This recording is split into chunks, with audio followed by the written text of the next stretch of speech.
Pro 1, kanal informasi dan inspirasi. Pro 1, kanal informasi dan inspirasi.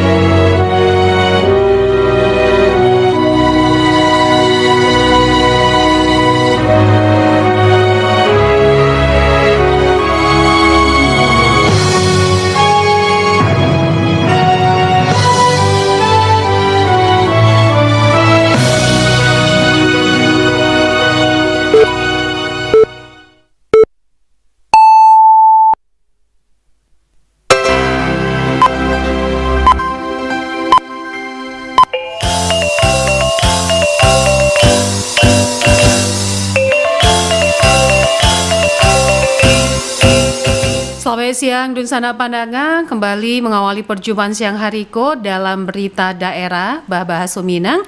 Kami sampaikan sari berita utama, pemerintah Kabupaten Agam mencarikan solusi mengatasi kemacetan di Pasar Padang Lua. Pemerintah Kota Payakumbuh memastikan penyempurnaan peraturan daerah ketentraman dan ketertiban umum. Buletin berita Minang selengkapnya dibacakan De Aldila. Dunsana Pandangan, pemerintah Kabupaten Agam carikan solusi mengatasi kemacetan di Pasar Padang Lua, jo opsi penataan dan revitalisasi pasar. Selengkapnya dilaporkan Yudi Prama Agustino. Dinas Koperasi dan Usaha Kecil Menengah UKM Kabupaten Agam menyebutkan sebanyak 92 koperasi desa Merah Putih KDMP di daerah itu alah mengantongi badan hukum dan sebagian di antaranya alah mulai beroperasi. Kepala Dinas Koperasi dan UKM Kabupaten Agam Endri Melson mengatakan seluruh nagari alah memiliki koperasi desa Merah Putih dan alah memiliki badan hukum. Dari 92 koperasi desa Merah Putih itu, ada sebagian yang alah menjalankan usaha kecil berupa briling, menyalurkan bareh bulog, 9 bahan pokok, alat tulis dan lainnya, dan modal usahanya berasal dari simpanan wajib, 100 simpanan pokok dari anggota koperasi. Menurut Endri Melson, alun seluruh koperasi desa Merah Putih nan beroperasi, de ada sebagian besar nan sadang pelatihan untuk pengurus dan ada juga mencari peluang usaha nan lain. Dinas Koperasi Usaha Kecil dan Menengah Kabupaten Agam alah mengadukan bimbingan teknis atau BIMTEK tentang dasar-dasar pekoperasian bagi seluruh koperasi desa Merah Putih dalam rangka mempercapai operasional. Endri Melson menjelaskan tujuan utama BIMTEKko untuk meningkatkan kemampuan dalam mengidentifikasi peluang usaha koperasi, mengembangkan strategi bisnis nan tape, mengelola koperasi nan efektif dan efisien, sekaligus dapat bekerjasama kemitraan jo pihak lain. Di Agam karena jumlah desa jumlah nagarinya ada 92, maka di Agam ada 92 koperasi desa Merah Putih. Semuanya sudah memiliki badan hukum. 92 itu ada beberapa yang sudah memulai membuka peluang-peluang usaha, menjalankan usaha walaupun secara sederhana dan kecil-kecilan, tapi sudah mulai beroperasional usahanya. Jadi kita di Dinas Koperasi Agam tentu mendorong koperasi-koperasi desa Merah Putih itu segera melaksanakan mencari peluang usaha, karena bagaimanapun koperasi adalah lembaga ekonomi yang kinerjanya kegiatannya itu ditandang dengan usaha yang dijalankannya. Endri Melson menambahkan, Koperasi Desa Merah Putihko merupakan program strategis nasional yang melibatkan seluruh pihak dan koperasi sebagai lembaga ekonomi rakyat harus dikelola yang menjunjung tinggi prinsip akuntabilitas dan sekaligus memperkuat posisi koperasi sebagai badan hukum nan sah dan profesional. Yudi Prama Agustino melaporkan. Tim gabungan pemerintah Kabupaten Pasaman Barat melakukan penertiban kendaraan nan dalam pengisian bahan bakar minyak BBM jenis biosolar di stasiun pengisian bahan bakar umum SPBU menyikapi keluhan masyarakat. Kepala Dinas Perhubungan Pasaman Barat Bakarudin mengatakan penertiban kendaraan yang mengisi biosolar Salamoko menyebabkan kemacetan arus lalu lintas sehingga mengganggu pengendara yang melakukan aktivitas. Menyikapi hal tersebut, tim gabungan melakukan penertiban dan sosialisasi kepada pemilik kendaraan yang mengisi biosolar. Pihaknya juga menetapkan petugas di SPBU untuk melakukan penertiban agar tidak terjadi kemacetan. Pemerintah Kota Payakumbuh memastikan penyempurnaan peraturan daerah atau Perda, ketentraman dan ketertiban umum tengah diprioritaskan. Berikut laporan Alwan Ahmad Fauzan. Masyarakat hingga pelaku UMKM menyambut positif kehadiran aktivitas Car Free Day CFD di lapangan Cinduamato, Batu Sangka, Kabupaten Tanah Datar, Hariko. Warga Batu Sangka Lincek Kapado RRI mengatakan bahwa kegiatan CFD di lapangan Cinduamato, Batu Sangka itu nan digiatkan pemerintah Kabupaten Kiniko mampu diterima oleh seluruh kalangan masyarakat guna menghabiskan akhir pekannya di jantuang ibu kota Kabupaten Tanah Datar Kiniko. Sangat menyenangkan, apalagi untuk UMKM, untuk masyarakat semua kalangan berhimpun di LCM. Hal sanado juga diungkapkan Ihsan, pelaku UMKM nan berjualan sarapan pagi di sekitar lapangan Cinduamato, Batu Sangka tu juga turut merasakan dampak ekonomi nan berputar pada kegiatan CFD setiap hari Minggu. Bahkan menurutnya, setiap kegiatan CFD tu turut dipadati pengunjung dari berbagai daerah. Kalau berjualan, saya baru 3 minggu ini baru berjualan, Pak. Kalau untuk pedagang sangat membantu, Pak. Dan juga untuk varian orang yang menjual juga sangat banyak. Ada buah, ada roti, minuman, ada lontong cancah juga di sini, Pak. Banyak yang makanan-makanan khas Minangkabau banyak di sini gitu. Itu rame, Pak. Orang di sini penduduk Tanah Datar ini udah mulai padat, udah mulai banyak. Jadi kalau untuk Car Free Day ini setiap minggunya rame, Pak. Diketahui pemerintah Kabupaten Tanah Datar resmi menetapkan kawasan sekitar lapangan Cinduamato atau LCM Batu Sangka sebagai kawasan Car Free Day sejak Minggu 15 Juni 2025. Kegiatan Car Free Day di sekitaran Batu Sangka itu adalah menjadi agenda rutin setiap Minggu pagi, sekaligus menjadi ruang bagi masyarakat untuk berolahraga. Beragam aktivitas juga meramaikan CFD di sekitar lapangan Cinduamato Batu Sangka, mulai dari jalan santai, berlari, bersepeda, hingga senam pagi. Selama CFD berlangsung, Dinas Kesehatan Tanah Datar juga membuka layanan pemeriksaan kesehatan gratis bagi pengunjung. Dari Kabupaten Tanah Datar, Alwan Ahmad Fauzan, RRI Bukit Tinggi melaporkan.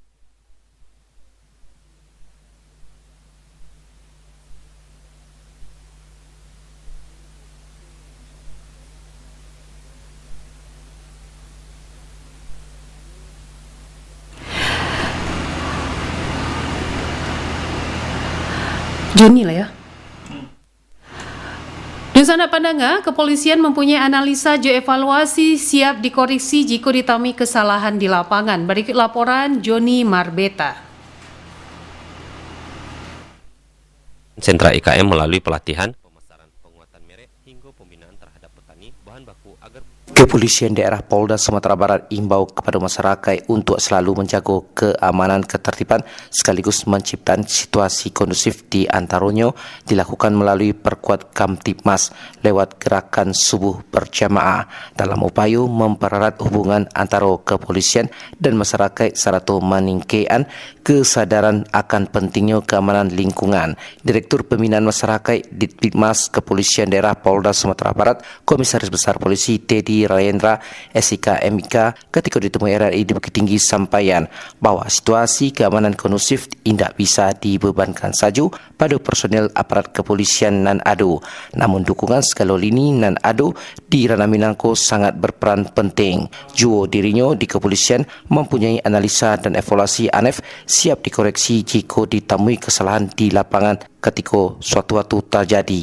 Juo konsep presisi bukan sekedar slogan semata. Ya, kita sama-sama berusaha menjaga. Jadi keamanan itu bukan hanya punya polisi. Nggak akan mampu polisi jaga keamanan tanpa bantuan rekan-rekan. Jadi semua sama-sama kita untuk menjaga keamanan. Minimal menjadi polisi bagi diri sendiri. Itu gambarannya. Dan polisi siap diintrospeksi juga ya Pak? Ya, kalau yang nama introspeksi itu di kita sudah ada ANEP. Jadi apa yang kurang kita perbaiki. Apa yang salah dalam suatu program kita perbaiki. Sehingga benar-benar semua kegiatan oleh polisi memang untuk masyarakat. Berarti program presisi itu bukan slogan aja ya Pak? Ya tidak lah. Semua harus benar-benar meresap ke masing-masing insan Polri. Untuk itu kerjasama antara kepolisian dan masyarakat diharapkan dapat menciptakan lingkungan dan kondusif termasuk keberadaan kelompok sadar keamanan ketertiban masyarakat Pokdar Kamtibmas merupakan perpanjang tangan dari Polda ciptaan situasi aman dan terbebas dari gangguan gangguan nan adu. Juni Marpeta mengaban untuk berita Minang pada siang hari ko. Pemerintah Kabupaten Pasaman Barat bersama Polres Pasaman Barat melakukan penertiban terhadap pengambilan bahan bakar minyak jenis biosolar di SPBU Batang Toman. Kegiatan tersebut dilaksanakan berdasarkan surat himbauan Bupati Pasaman Barat terkait pengaturan waktu 100 sistem pengisian BBM subsidi jenis biosolar. Kasalantas Polres Pasaman Barat AKBP Nanin Aprilia Fitriani menyampaikan bahwa pihaknya bersama Pemkab Pasaman melalui Dinas Perhubungan Satpol PP dan instansi terkait lainnya telah melaksanakan pengamanan jalur lalu lintas di sekitar SPBU sesuai hasil rapat koordinasi pada 28 Oktober 2025. Dalam rapat tersebut juga disepakati bahwa sistem pengisian BBM jenis biosolar kini menggunakan barcode sebagai bentuk pengawasan serta pengendalian agar penyaluran lebih tertib dan tepat sasaran. Dan Kasatlantas menambahkan personel kepolisian di Sub 100 Satpol PP akan tadi melakukan pengamanan di sekitar SPBU sebagai langkah antisipasi kemacetan. Pengawasan tersebut akan dievaluasi melalui analisis serta evaluasi terhadap penerapan surat imbauan Bupati. Pemerintah Kota Padang Panjang usulkan pembangunan rumah sewa, rusunawa, serta perbaikan 1.388 rumah indak layak huni ke Kementerian Perumahan dan Kawasan Permukiman. Berikut laporan Nofri. Menghadirkan hunian layak serta terjangkau untuk masyarakat yang berpenghasilan rendah atau MBR. Wali Kota Padang Panjang Hendiani secara resmi menyampaikan proposal pembangunan rumah susun sewa atau rusunawa serta bantuan peningkatan rumah tidak layak huni atau RTLH kepada Sekretaris Direktorat Jenderal Perumahan dan Perkotaan Kementerian Perumahan dan Kawasan Pemukiman. Dalam pertemuan tersebut, Henry memaparkan kondisi existing perumahan di Padang Panjang dan masih memerlukan perhatian serius. Berdasarkan data terbaru, jumlah penduduk mencapai 63.895 jiwa, jo 19.102 kepala keluarga. Dijalikannya, ada 1.388 unit rumah tercatat tidak layak huni. Tahun ko pihaknya adalah anggarkan perbaikan sebanyak 121 unit. Namun kebutuhan masih jauh lebih besar, karena itu dukungan pemerintah pusat sangat diharapkan agar program ko dapat menjangkau lebih banyak warga. Selain bantuan RTLH, Pemko juga mengusulkan pembangunan rusunawa MBR jo menyiapkan lahan bersertifikat seluas 20.000 meter persegi di Kelurahan Tanah Hitam, Kecamatan Padang Barat untuk pembangunan rusunawa tersebut. Henry mengungkapkan lahan ala siap jo desain ramah lingkungan serta aksesibilitas dan baik. Sebanyak 60 calon penghuni jo alah teridentifikasi dan siap menempati setelah pembangunan selesai. Alhamdulillah Pak, terima kasih sudah berkenan menerima kami di Kota Padang Panjang untuk bantuan dari Kementerian Bapak. Salah satunya kami memohon sudah bantuan rumah tidak layak kita dengan tanah kurang lebih 2 hektar. Dan tanah ini kita sangat berharap juga bisa dijadikan sebagai rusunawa. Di akhir pertemuan, Henry menegaskan komitmen Pemko untuk taruh baperan aktif dalam pemenuhan kebutuhan hunian layak bagi masyarakat. Nofri melaporkan. Kantor Pertanahan Kabupaten Pasaman menggelar pertemuan koordinatif ju pemerintah Kabupaten Pasaman dalam upaya memperkuat sinergi antara instansi pusat ju pemerintah daerah. Pertemuan tersebut membahas sejumlah isu strategis terkait penataan ruangan wilayah, serta tata ruang wilayah, RT/RW, serta pengelolaan aset daerah. Kepala Kantor Pertanahan Kabupaten Pasaman Ikram Abdul Haris menegaskan pentingnya penyelarasan data spasial dan kebijakan tata ruang antara kantor pertanahan dan pemerintah daerah. Hal tersebut menjadi kunci agar setiap program pembangunan dapat berjalan secara sinkron serta saling mendukung. Ketua Kadin Sumatera Barat Bukhari Bakhter melakukan kunjungan ke sentra IKM Negari Lawang Mandailing guna melihat potensi produk lokal Kabupaten Tanah Datar. Berikut laporan Irsyad. Ketua Kamar Dagang dan Industri atau Kadin Sumatera Barat Bukhari Bakhter bersama Kepala Dinas Tenaga Kerja dan Perindustrian Kabupaten Tanah Datar Suherman meninjau sentra IKM Negari Lawang Mandailing Kecamatan Saliampawang. Kunjungan itu dilakukan untuk melihat langsung aktivitas produksi dan menjajaki peluang agar produk lokal dapat berperan dalam program nasional makan bergizi gratis atau MBG juga Koperasi Merah Putih. Bukhari menyampaikan bahwa produksi lokal serupa saus sambal saus somai dari sentra IKM itu sangat berpotensi menjadi bagian dari program MBG karena memiliki unsur mengatur kearifan lokal. Ketua Kadin Sumber itu menegaskan pihaknya siap mendukung pengembangan sentra IKM melalui pelatihan, pemasaran, penguatan merek, hingga pembinaan terhadap petani bahan baku agar produksi meningkat. Menurut Bukhari, kebutuhan bahan baku untuk program MBG sangat gadang karena penerima manfaatnya mencapai 1,8 juta orang per hari di Sumatera Barat. Dirinya berharap jika bahan baku dapat dipenuhi oleh produksi lokal, maka kesejahteraan petani akan meningkat jo pertumbuhan ekonomi daerah semakin kuat. Jadi kami berkunjungi sentra IKM Pak ya, terutama produksi dari saus tomat dan saus sambal. Karena sehubungan dengan program dari pemerintah juga, dari Pak Presiden kita, yaitu makan bergizi gratis dan koperasi merah putih. Nah, diharapkan saus tomat dan sambal kita ini bisa menjadi pelengkap dari menu yang diberikan kepada penerima manfaat dari MBG ini. Nah, karena memang salah satu syarat MBG ini memang harus ada kearifan lokalnya. Mengapa dengan dukungan Pak Kadis, kita bisa produksi saus sambal tomat cabai ini dengan yang ukuran kecil, supaya gampang dibagikan kepada penerima manfaat di MBG tersebut. IKM Lawang Mandailing masih memproduksi sekitar 1 kg per minggu dua produk utama yaitu saus sambal dan saus tomat. Keberadaan sentra IKM dinilai bagian dampak positif bagi masyarakat karena mampu membuka lapangan kerja baru, meningkatkan pendapatan petani, dan memperkuat ekonomi lokal Kabupaten Tanah Datar. Irsyad melaporkan. Wali Kota Pariaman, Yota Balat, mengharapkan posyandu di daerah itu ke depan tidak hanya melayani kesehatan ibu dan anak, namun juga melayani 6 bidang standar pelayanan minimal atau SPM. Adapun 6 SPM tersebut yakni pendidikan kesehatan, ketentraman dan ketertiban umum, sosial, pekerjaan umum, serta perumahan rakyat. Wali Kota Pariaman, Yota Balat, mengatakan seluruh unsur tersebut memiliki kapasitas dan kepekaan tinggi terhadap berbagai permasalahan yang dihadapi masyarakat sehingga akan memudahkan dan menentukan pelaksanaan pembinaan serta pengembangan posyandu ke depan secara tepat sesuai kondisi dan situasi daerah masing-masing.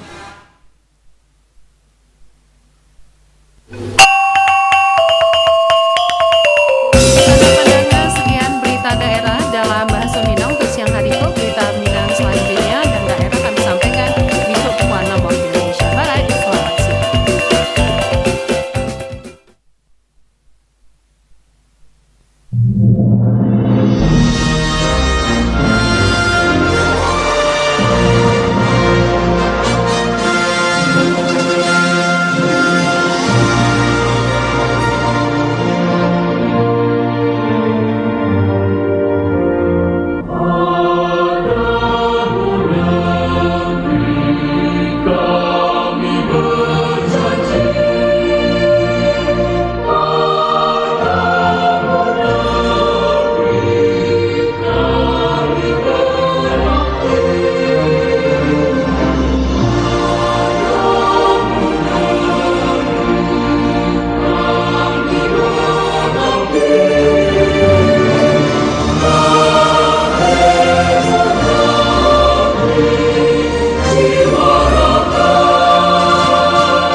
Pro 1, kanal informasi dan inspirasi.